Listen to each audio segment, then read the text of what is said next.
Okay, this is a universal discovery methodology, and today we're going to start looking through this Texecom kit I've got in a bit more detail. And we're going to start with one of, for me, I think the most interesting bits I've got, which is this, which is the Texecom LCDLP-W. This is a Ricochet version of the main or the best keypad you can get. To look at, to be honest, it's exactly the same as the standard keypad that you'll be familiar with, and it's exactly the same as the wired version which I've already got installed. Obviously, what makes this one different, being Ricochet, is that it's wireless, it can be mounted anywhere. There's lots of things you might use this for, and in fact, my idea for this is to use it to move the final entry door, which at the moment is not the front door. So I'm going to move it onto the front door to make it, quicker and easier to arm and disarm the alarm. So looking at it itself, there's really not a huge amount to say. It sits in a bracket on the back, so there's one screw underneath that comes out, and this is exactly as I received it. Oops. So that comes out, and then the rear bracket comes off. And you can see it comes pre-fitted from the factory with 4 of these Energizer Ultimate Lithium batteries, which according to the instructions anyway, have got a lifespan of about 5 years, which is pretty good going.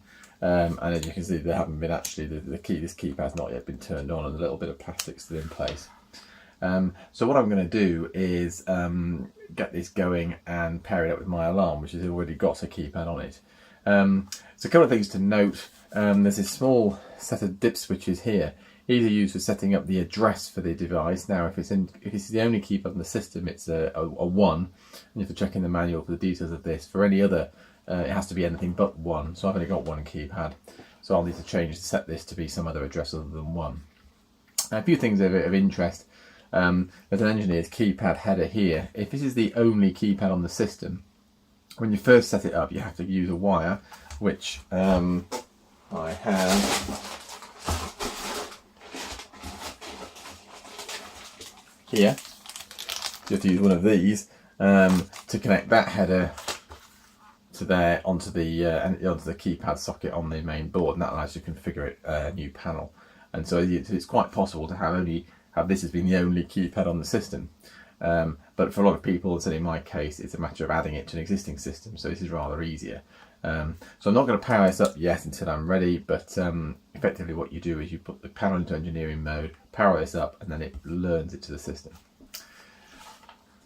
I mean, in terms of construction, as I say, it's absolutely identical. There's really not a lot more to say about it. It does everything you need, and I'm quite interested about getting this installed and working. So the other thing which is labelled here is if you want to use this with a proximity tag, it's not simply a question of presenting the tag as you would to a wired panel. You have to open it up and press the tick or yes button and then use the tag, which is a bit of a nuisance actually. I think if you're using tags, you'd probably rather just be able to use the tag straight away rather than start pressing buttons, because of course if you're starting to press buttons, it might be just as easy to put the code in, but that will vary.